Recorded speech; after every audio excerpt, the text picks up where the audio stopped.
વિચારના વિદ્યાર્થી મિત્રો, આપણે ગઈકાલે જે શીખી ગયા એ બે સૂત્રો શીખ્યા હતા. આપણે કયા કયા સૂત્રો શીખ્યા હતા?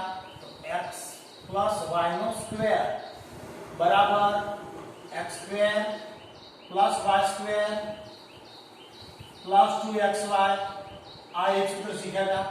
બીજું એક સૂત્ર શીખ્યા x - y નો સ્ક્વેર બરાબર x square + y square -2xy. યાદ કરો બરાબર. ગઈકાલના આપણા બે સૂત્રો આ બે શીખી ગયા બરાબર છે. હવે આપણે આગળ શીખવાનું છે કયું સૂત્ર છે? x સ્ક્વેર - y સ્ક્વેર બરાબર x - y x + y. તમે શીખેલા છો આ સૂત્ર. આ સૂત્રના માટે મેં તમને પૂર્ણ વર્ગ અને વર્ગમૂળ તૈયાર કરવા આપ્યા હતા, યાદ હોય તો એને અનુરૂપ આપણે થોડું તૈયાર કરી લઈએ. અહીંયા કે રકમની અંદર આપણી પાસે રકમ આ ટાઈપની છે x નો વર્ગ ઓછા y નો વર્ગ. તો આપણે શું કરીએ? એના બે અવયવ પાડીએ x - y x + y. હવે આ પરિવર્તનના રૂપમાં શું આવી શકે? તો x ની 4 ઘાત ઓછા y ની 4 ઘાત આવી શકે. સમજણ પડે ને? તો એ કેવી રીતે અવયવ પડે? x ના વર્ગ આપણે ડાયરેક્ટ શીખવાનું. x ના વર્ગનો વર્ગ નહીં, x નો વર્ગ ઓછા y નો વર્ગ બીજા કૌંસમાં x નો વર્ગ વત્તા y નો વર્ગ. એટલે ઘાત અડધી કરી. શોર્ટમાં શું કર્યું? ઘાત અડધી કરી. હવે વત્તાકારની ક્યારેય ન થાય. ધ્યાન રાખો, વત્તાકારની ક્યારેય અડધી ઘાત થતી નથી. એટલે અવયવ પડતા નથી. આના બે પડશે પાછા x ઓછા y x પ્લસ. આ જ રીતે આ દાખલો ભાગે એમને તમે સમજી શક્યા હશો, તમને આવડે છે. એ જ રીતે નવું એક દાખલો એનું સ્વરૂપ લઈએ x ની 8 ઘાત ઓછા y ની 8 ઘાત. તો હવે તમને આવડી જાય, આના આધારે ખબર પડી જાય x ની કેટલી ઘાત થશે. પહેલા 4 ઘાત y ની 4 ઘાત. એક વાર વત્તા એક વાર ઓછા x ની 4 ઘાત વત્તા y ની 4 ઘાત. ઘાત અડધી કરવાની. ધ્યાન આપજો, ઘાત અડધી કરી. હજી આનું થઈ જશે. શું થશે? યાદ કરો બરાબર. x નો વર્ગ આનો આ દાખલો જોઈન્ટ થશે.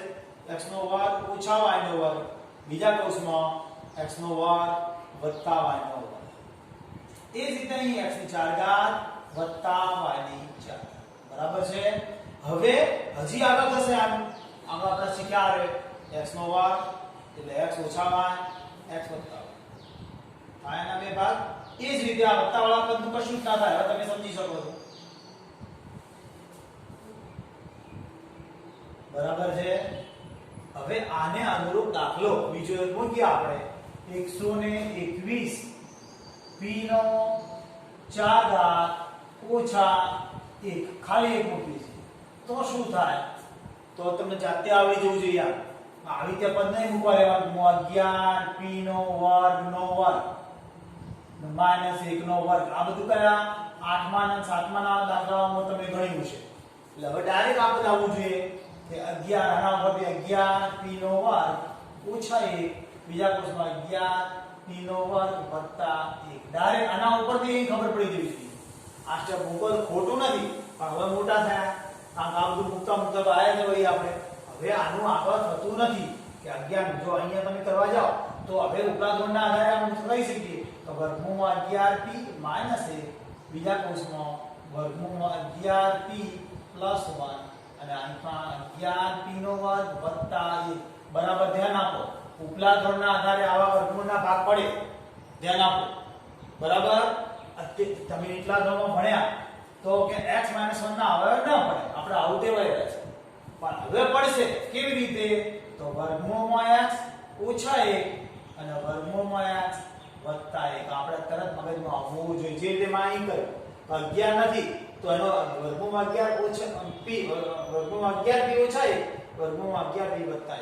આ વત્તા કરવું એમ.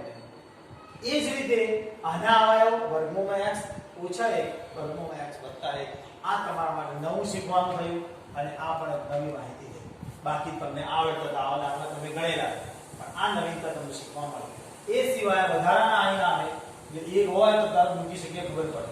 બીજું એક ઉદાહરણ આપણે લઈએ તો શું ઉદાહરણ લીધું? બીજું એક ઉદાહરણ લીધું આપણે.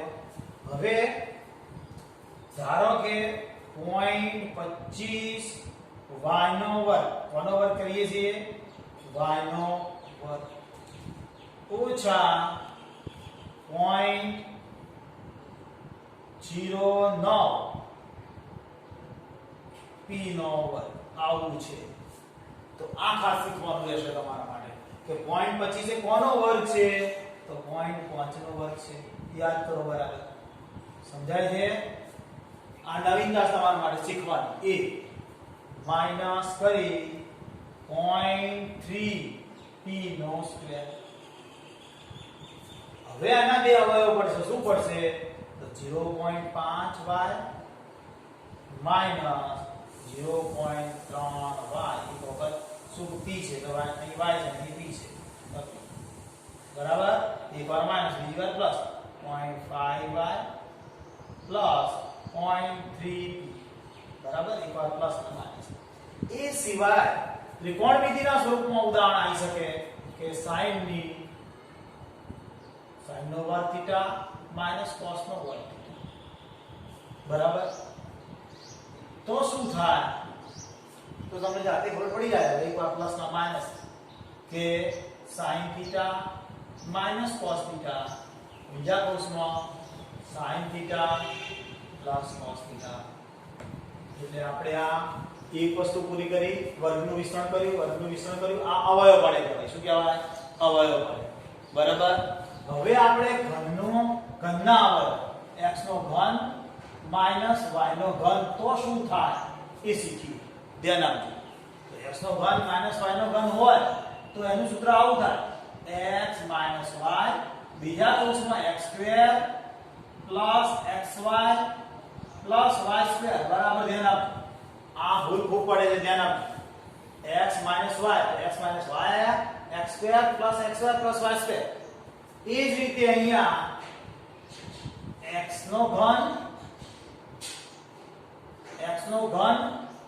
વત્તા y નો ઘન છે તો પ્લસ ની અંદર આ પ્લસ હોય આપણે તો આના અવયવ નથી પાડતા. યાદ કરો બરાબર. પરંતુ ઘનના અવયવ પડે છે. આવી રીતે પડશે. જો x વત્તા y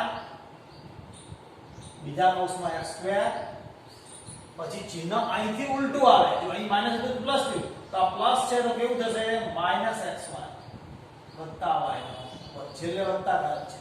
ધ્યાન આપજો. આના અવયવ છે. આ બધા અવયવ છે 1 2 3 બધા અવયવ કહેવાશે. આ ઉપરવાળા બે વિસ્તરણ કૌંસની બહાર ઘાત આવે તો વિસ્તરણ કહેવાય. તો એ આ એક ઘનના અવયવ વાળે x y બીજા કોષમાં x2 + xy + y2 x + y x2 - xy અને છેલ્લે y2. તો એના આપણે થોડા ઉદાહરણ લઈ લઈશું તો તમારી સમજ શક્તિ આવી જાય. હવે આપણે આ ઘનના દાખલા ગણવા માટે શું યાદ કરવું પડે તો જેવી રીતે આપણે વર્ગ અને વર્ગમૂળ યાદ કર્યું એ રીતે આ ઘનમૂળ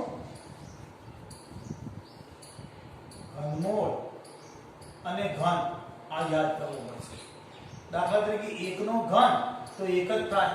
કેમ 1 * 1 * 1 3 વાર કરી યાદ કરો. પછી 2 નો ઘન કોનો 2 નો ઘન એટલે 3 વખત 2 * 2 * 2 2 * 4 = 8. 3 નો ઘન 3 * 3 = 9 કરી 27. 4 નો ઘન 4 * 4 = 16 * 64. ये बड़ी कैलकुलेटर काम नहीं આવે એટલે બધા તૈયાર કરવા પડશે.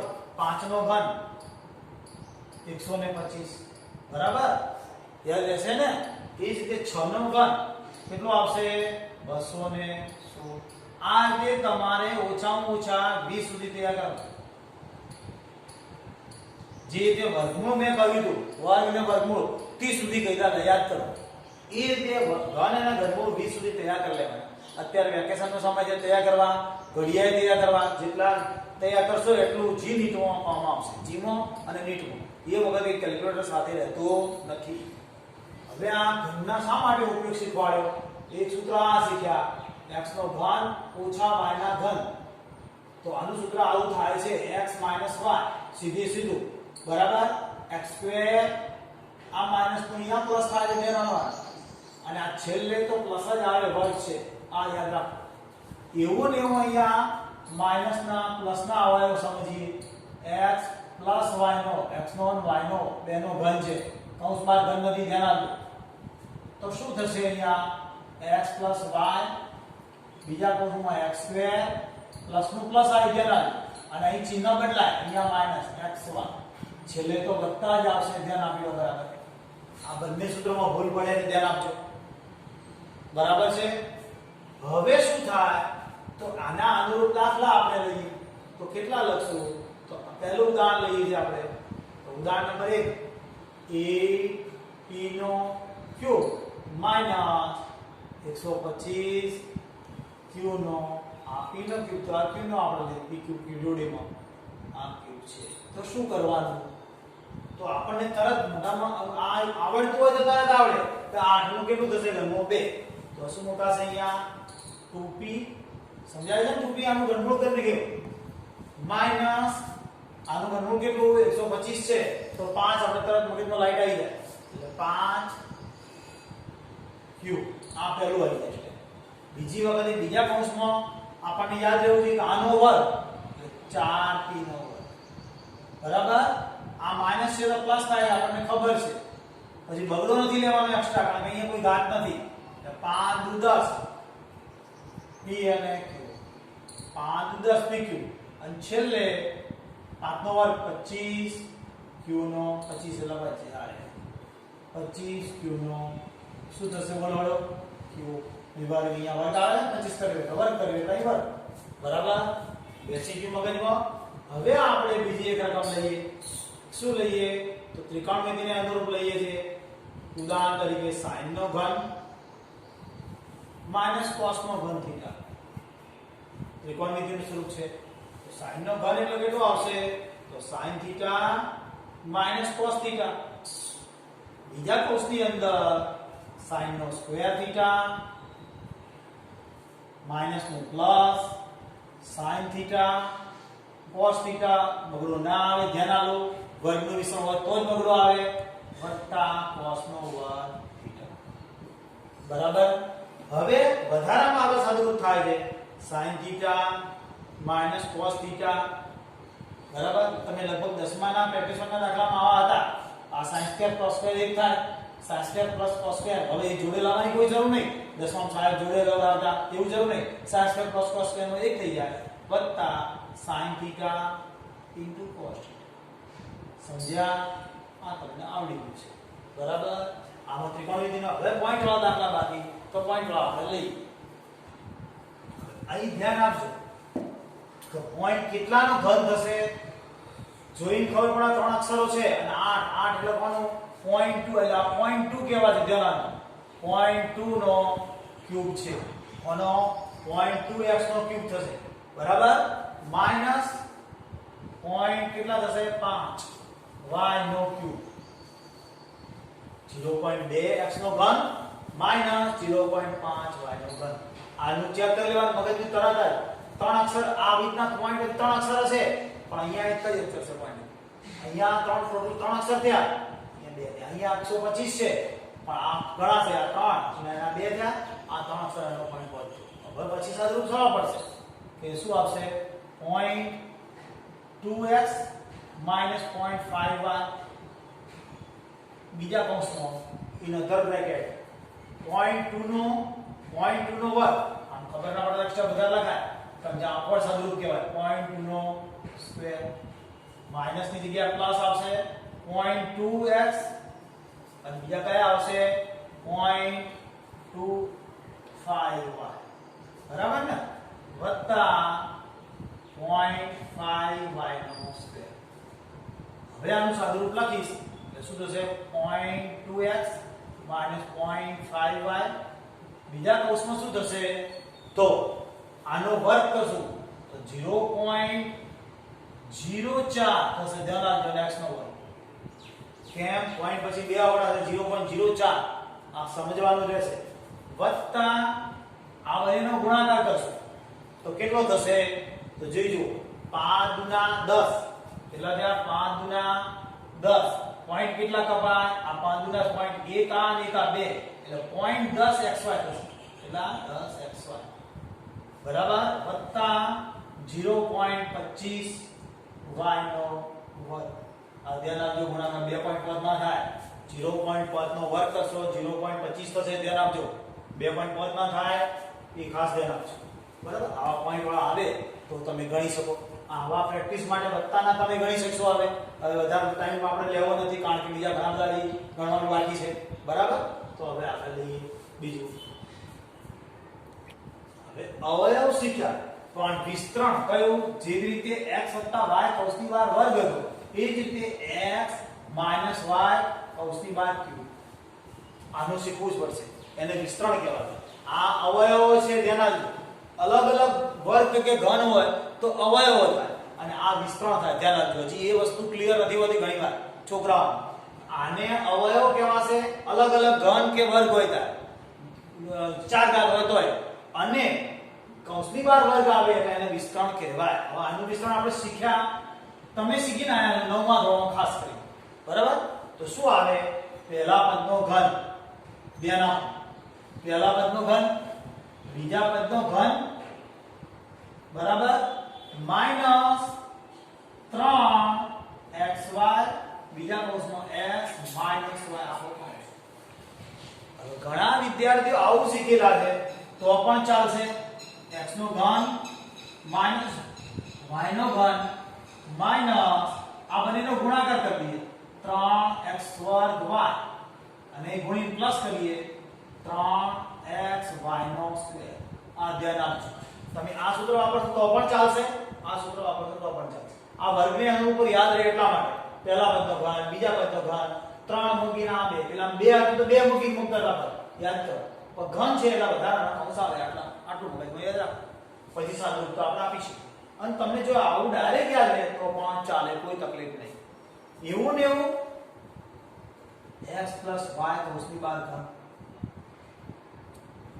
આ વિસ્તરણ કેવા છે ધ્યાન આપજો તો આ ઘનનું વિસ્તરણ કેવી રીતે થશે તો x નો ઘન પ્લસ y નો ઘન બરાબર plus 3xy x minus y બરાબર છે હવે આનું સાદુરૂપ આપીએ x નો ઘન પ્લસ y નો ઘન પ્લસ 3 અહીં ડબલ વર્ગ ગણાશે x વર્ગ y ગુણ્યા એટલે ખબર પડે ને x વર્ગ y અને અહીંયા પ્લસ છે તો પ્લસ જ આવશે 3xy નો હવે તમે સમજ્યા હશો હવે એને અનુરૂપ આપણે થોડા બે ચાર ઉદાહરણ લઈએ તો x નો ઘન x y ના ઘનનું પહેલા માઈનસ નું મૂક્યું છે તો આપણે માઈનસ નું લઈ લઈએ બરાબર તો શું સૂત્ર છે આપણને યાદ થઈ ગયું છે x નો ઘન ઓછા y નો ઘન ઓછા 3xy x ઓછા એ જ રીતે અહીંયા વત્તાકારનું સ્વરૂપ છે x plus y નો ક્યુબ છે તો શું થશે x નો ઘન plus y નો ઘન plus 3xy બીજા કૌંસમાં x plus y બરાબર છે તો એને અનુરૂપ આપણે એક્ઝામ્પલ લઈએ આ આપણે એક જાતનું બેઝિક ફોર્મ્યુલા સમજો કે સૂત્ર સમજો બરાબર હવે આપણે આનું ઉદાહરણ લઈએ ઉદાહરણમાં શું લઈએ છીએ તો 2x minus 3y કૌંસની બહાર ક્યુબ કૌંસની બહાર ક્યુબ ધ્યાન રાખજો તો શું થશે આપણો નિયમ અનુસાર પહેલા પદનો આ નિયમ અનુસાર પહેલા પદનો ઘન બરાબર આ સૂત્ર લગાડીએ ઓછા બીજા પદનો ઘન બરાબર હવે શું કરશું -3 મૂકી બે પદ મૂકી દેવાના 2x અને બીજો 3y જોડે કૌંસ મૂકવાનો હતો આપણે કૌંસ મૂકી દઈએ 3y અને હવે આખો કૌંસ 2x - 3y રીતે આવડ રહી ગઈ છે તમને કે પહેલા પદનો ઘન બીજા પદનો ઘન 3 મૂકી બે કૌંસ વર્ગમાં આવે એવું ન પણ આ કૌંસ વધારાનું મૂકવા આટલું મગજમાં પાકું કરી દેવાનું હવે શું કરીશું તો 2 નો ઘન થશે કેટલો થશે 8x નો ઘન 3 નો ઘન કેટલો થશે 27 y નો ઘન ઓછા 3 તરી 9 18 xy કોઈને ડાયરેક્ટ ગુણાકાર આવી જાય ચાલે ખરું હો કોઈ એવું બંધન નથી કે તમે એકાદ સ્ટેપ ઓછું વધતું થાય હવે ચિંતા નહીં કરવાની આનું વિસ્તરણ ડાયરેક્ટ આવડવું જોઈએ જરૂરી તો ડાયરેક્ટ સ્ટેપ મૂકી દે ચાલે કોઈ તકલીફ નહીં 8x નો ઘન ઓછા 27 y નો ઘન ઓછા અહીં ગુણી 18 36 પણ x ડબલ y થશે એટલે x નો વર્ગ y આ માઈનસ એટલે પ્લસ થશે પ્લસ કેટલા આવશે તો 18 ને 54 x y નો વર્ગ બરાબર તમને આવડી ગયું છે હવે એક આપણે આવો ત્રિકોણમિતિને અનુરૂપ દાખલો લઈ લઈએ પછી તમને આવડી જશે sin થીટા દર વખત sin થીટા અને cos થીટા ના લેલો sec થીટા cosec થીટા કૌંસની બહાર ઘન એટલે એના વિસ્તરણ થશે શું વિસ્તરણ થશે પહેલા પદનો ઘન sec નો ક્યુબ થીટા બરાબર પછી cosec નો ક્યુબ થીટા બરાબર માઈનસ 3 મૂકી sec થીટા cosec થીટા બીજા કૌંસની અંદર આખો કૌંસ મૂકવો પડે ને sec થીટા cosec થીટા બરાબર હવે આનું શું થશે તો sec નો ક્યુબ થીટા cosec નો ક્યુબ થીટા માઈનસ આ 3 ના sec સ્ક્વેર થશે sec square theta cosec theta plus અહીં ગુણી છે તો 3 sec થીટા અને cosec નો ક્યુબ થીટા આ રીતે તમે ઉદાહરણ બીજા લઈ ગણી શકશો જાતે હજુ એક આપણે બરોબર છે વત્તાવાળા તમે લઈ ગણશો જો તો ત્યાંનું વિસ્તરણ આવડવું જોઈએ તમને બરાબર છે જો પોઈન્ટ વાળી એક રકમ લઈ લઈએ આપણે એ તમારા નોલેજમાં આવી જાય પહેલા આપણો નિયમ અનુસાર પોઈન્ટ 2 નો શું થશે ઘન બરાબર પોઈન્ટ 2 નો ઘન માઈનસ 0.3 y નો ક્યુબ બરાબર છે માઈનસ 3 તો મૂકવાના 0.2x બીજું 0.3y અને બીજું એક આખો કૌંસ શું આવશે 0.2x માઈનસ 0.3y બરાબર છે હવે આનો ઘન કરવો છે તો આપણને ખબર પડી જાય 2 4 8 આવડી પણ અહીં ધ્યાન રાખવાનું કે ઘન છે માટે 0.008 પોઈન્ટ પછી 3 અંક જશે ઘન કરીએ એ ધ્યાન રાખો અને x નો ક્યુબ બરાબર હવે એ જ રીતે અહીંયા તો 0.27 થશે પણ 0.27 3 3 9 27 તો અહીં એક જ 0 મુકાશે સમજો પોઈન્ટ પછી 3 અંક છે અહીંયા 3 અંક છે તો જો 2 0 મૂક્યા અહીંયા 3 અંક થઈ ગયા એટલે એક 0 જ મૂકવો પડે પછી અહીંયા ગુણાકાર કરીએ છીએ કોનો 3 દુ 6 3 દુ ના 6 6 3 ના 18 xy કેમ પોઈન્ટ 18 થયા સમજો કે 3 દુ 6 3 દુ 6 6 3 ના 18 થયા પણ પોઈન્ટ 1 ને 2 જ કપાના એટલે પોઈન્ટ 18 થશે બરાબર ધ્યાનથી કેલ્ક્યુલેટ કરી દેજો કેલ્ક્યુલેટ ઘરે હશે એના ઉપર ભૂલ ના આવે 0.2x minus 0.3y બરાબર છે હવે આ તો વર્ગ મારે એમને એમ જ લખવાના છે 0.008x³ minus 0.027 થાય છે 27y³ minus અહીં ગુણાકાર કરું છું ધ્યાન આપજો અહીંયા મલ્ટીપ્લિકેશન થશે 0.18 ગુના 36 થયા 18 દુ કેટલા થયા 36 બરાબર પણ 36 થયા પણ 0.36 આવશે કેમ 1 પોઈન્ટ 2 પોઈન્ટ અને 3 પોઈન્ટ કપાયેલો 0.36 થશે x વર્ગ અને y આ શીખવાના જે પોઈન્ટ વાળા ધ્યાન આપજો 18 ગુના 36 પોઈન્ટ કેટલા કપાશે 1 2 અને 3 તો 1 2 અને 3 માઈનસ ના કારણે પ્લસ થઈ જશે એ તો તમને સમજ પડે અને 18 કરી 54 મૂકીશ પણ 0.054 મુકાશે કેમ પોઈન્ટ કપા 54 થયા પોઈન્ટ કેટલા કપાના 1 2 અને 3 એટલે 3 પોઈન્ટ કાપી નાખ્યા આટલા આવે અને x y નો બરાબર હવે સમય મર્યાદાના આધારે આપણે બીજું આગળ લઈશું એટલે આટલા પોઈન્ટ આપણે તૈયાર કર્યા જો x વર્ગ વાળું કર્યું એ વિસ્તરણ તૈયાર કરી લેવાનું x + y ના વર્ગ x - y ના વર્ગ x² - y² એવા અવયવ પડ્યા પછી x નો ઘન - y ના ઘનના અવયવ પડ્યા એનું સૂત્ર સહી છે x + y નો ઘન આ એની ફોર્મ્યુલા બધા બોલતા હોય પછી x - y y નો ઘન અને x + y નો ઘન આ બધા ફોર્મ્યુલા કો સૂત્રો કો તૈયાર કરી લેવાના પછી આનો 5 દાખલા ગણો તો આપણી પકડ વધી જાય 5 દાખલામાં મેં તમને ઉદાહરણ આપ્યું એક ત્રિકોણમિતિના આધારે એક પોઈન્ટ વાળું અને બીજા બે સાદા આપણે જાતે લઈને ગણી નાખવાના હવે પછી આગળ કરશું એ અવયવ વિશે હું તમને સમજાવી દઈશ મોટા ભાગે અવયવ આવડતા હશે હોશિયારને પણ કેવી રીતે પોઈન્ટ કે કયો પ્લસ આવે કયો માઈનસ આવે એ ભૂલ દૂર કરી નાખશું બરાબર